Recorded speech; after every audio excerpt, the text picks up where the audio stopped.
demonstration. First things first, my name is Kenneth Bird. My company is Crystal Edge Technology Screens.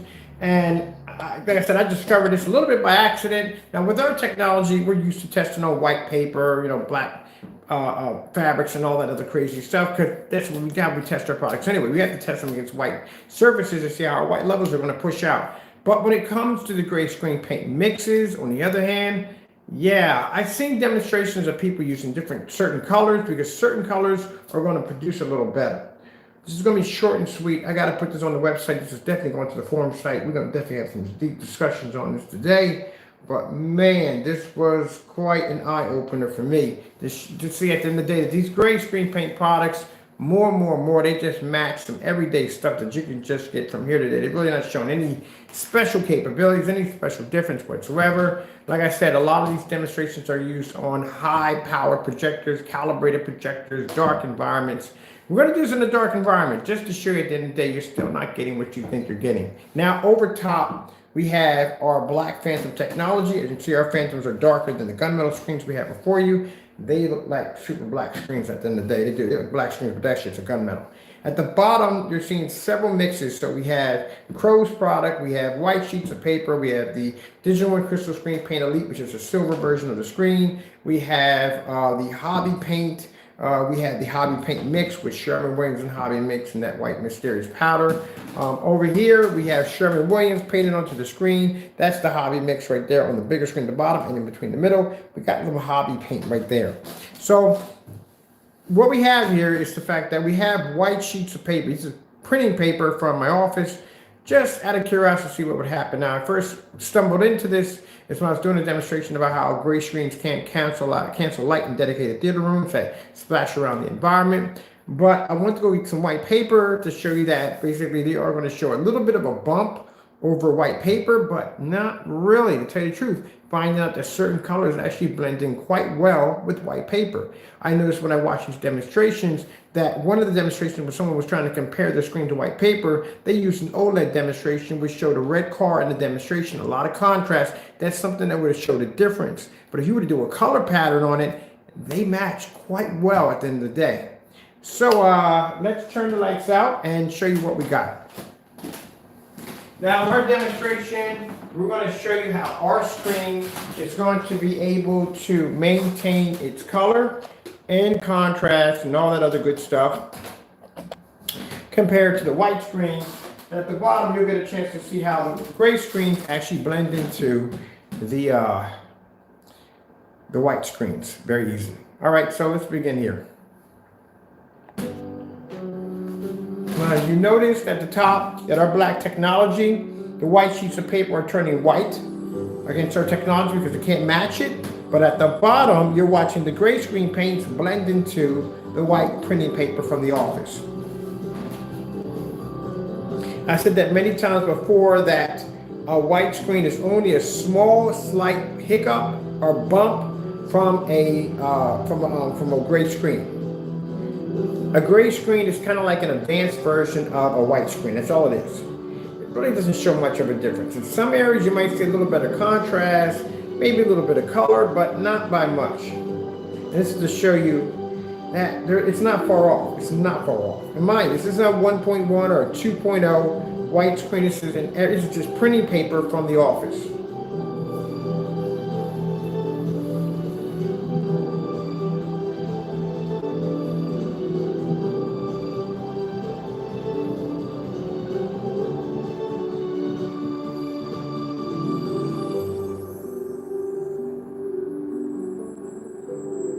Now you see it's not matching our product in any way whatsoever because our product does pull amazing white levels, but like I said, color and contrast. We can do things on our technology that you can't do with a white screen, but apparently with the gray screen, you can pick up the same thing.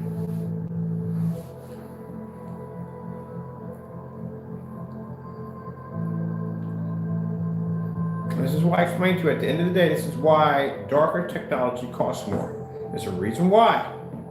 It's the reason why you're going to spend $5,000 and $4,000 for these high-end screens, but at the end of the day, they can show a difference. If you're matching a white screen, that's not a good sign you want to go within the day because that's a bottom dollar screen.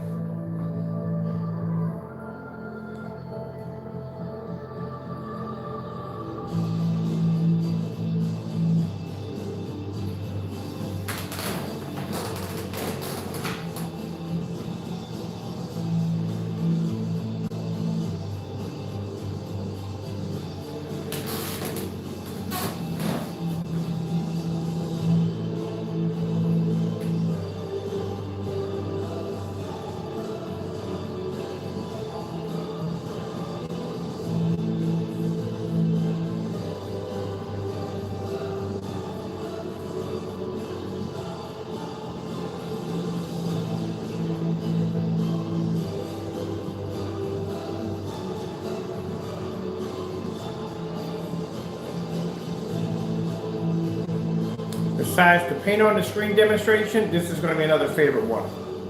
Definitely going to be a favorite one.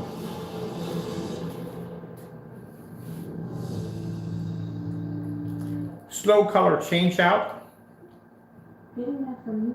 Let's see how your colors are coming in.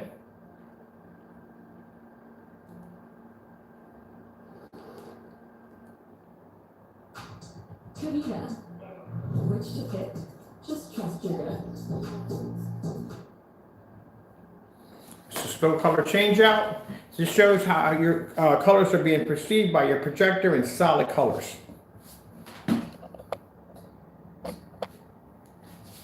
Now you'll notice that certain colors will blend in perfectly with the white sheets of paper, where when it comes to our technology, it doesn't even match.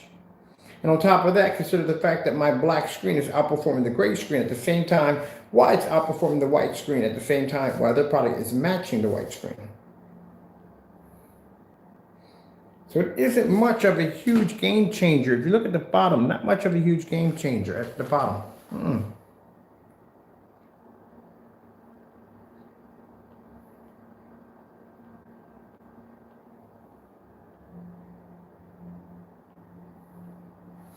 Let's bring up a Starfield screensaver.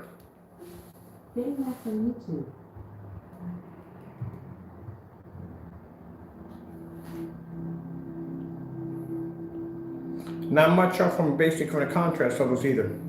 Our technology at the end of the day is taking up the contrast levels better. Our contrast levels are better than the gray screen, and they're better than the white screens, where at the bottom, you're not seeing much of a change.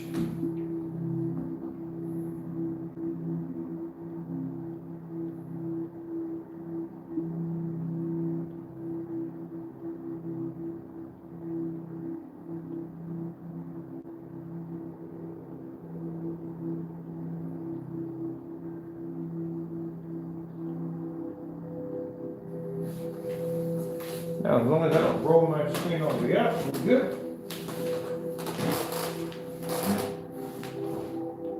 8K, desired nature. Let's see where you really pull, or grade levels really pull on this demonstration. See, told you. Ain't much of a difference. I sat there and said that. Years ago, I sat there and said that gray screens are like a slight little bump up from a white screen. All you have is an advanced version of a white screen. That's all you have. You don't have anything special, anything different. That's all you have. And mind you, white screens have been around since the silent era of movies. That's how old. That's why I said at the end of the day, gray screens are obsolete. They have nothing to give at the end of the day. They don't pull 100% contrast over, so they don't fit in the line of the gunmetals and the black screens. They don't pull high white levels like white screens, so they don't fall in that category. So where do they lay at?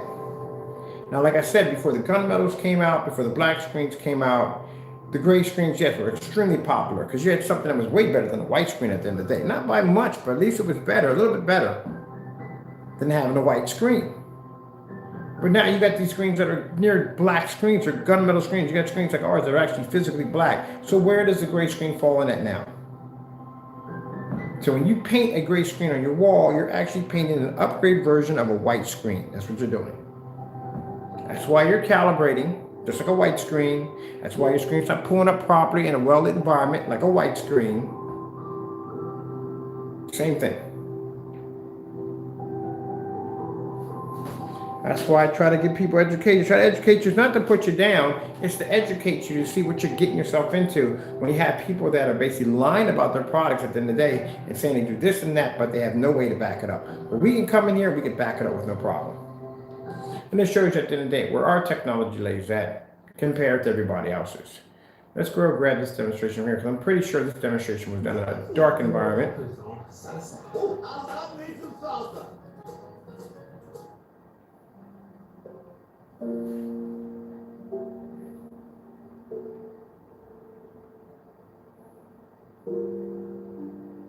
You know, I guarantee you, bar none, this was definitely done in the dark. We're doing it in the dark, but we're doing ours a little bit different. We're going to do it with the lights on too, later on. But it just shows you at the end of the day that when you have a gray screen, yes, it's going to blend into a white sheet of paper. Like I said, demonstrations I've seen, they kept it on a contrast level and they keep it near reds because keep in mind, reds are going to basically show a difference. But it's not much of a difference at the end of the day.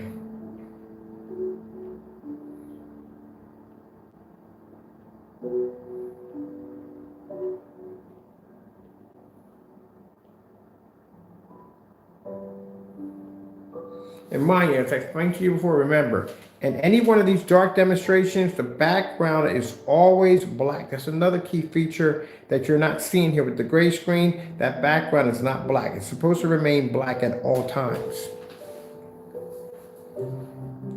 That's when you see a lot of these demonstrations when people are displaying these gray screen paint products, they will try to stick to having a high-end projector in the environment, and the environment is going to be dark.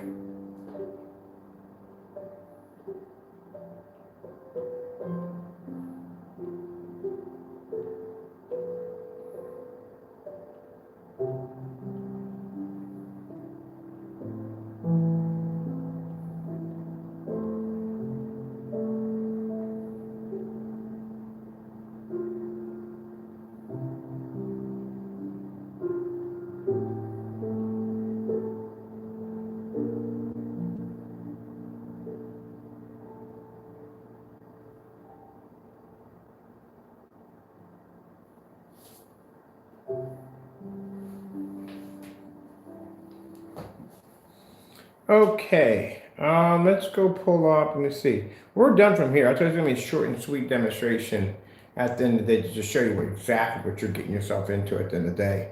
As I said before, when it comes to these gray screen paint products, they just can't seem to pull those levels correctly.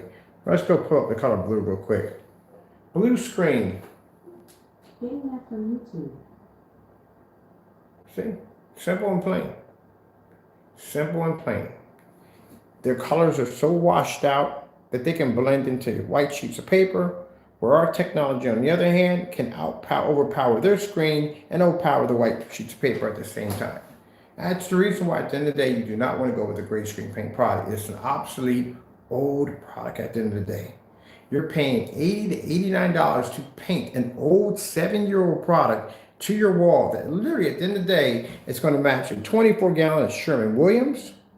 It's going to match a hobby paint that costs 97 cents, or it's going to match a hobby paint blend. And just keep in mind, like I said, when I put that mark on there, people say, well, you're singling out that person. He's the only one that has a product that costs that much money at the end of the day. Everybody else I see that sells gray screen paint products are probably doing around 50 or maybe at the most, but no, not for the price he's charging.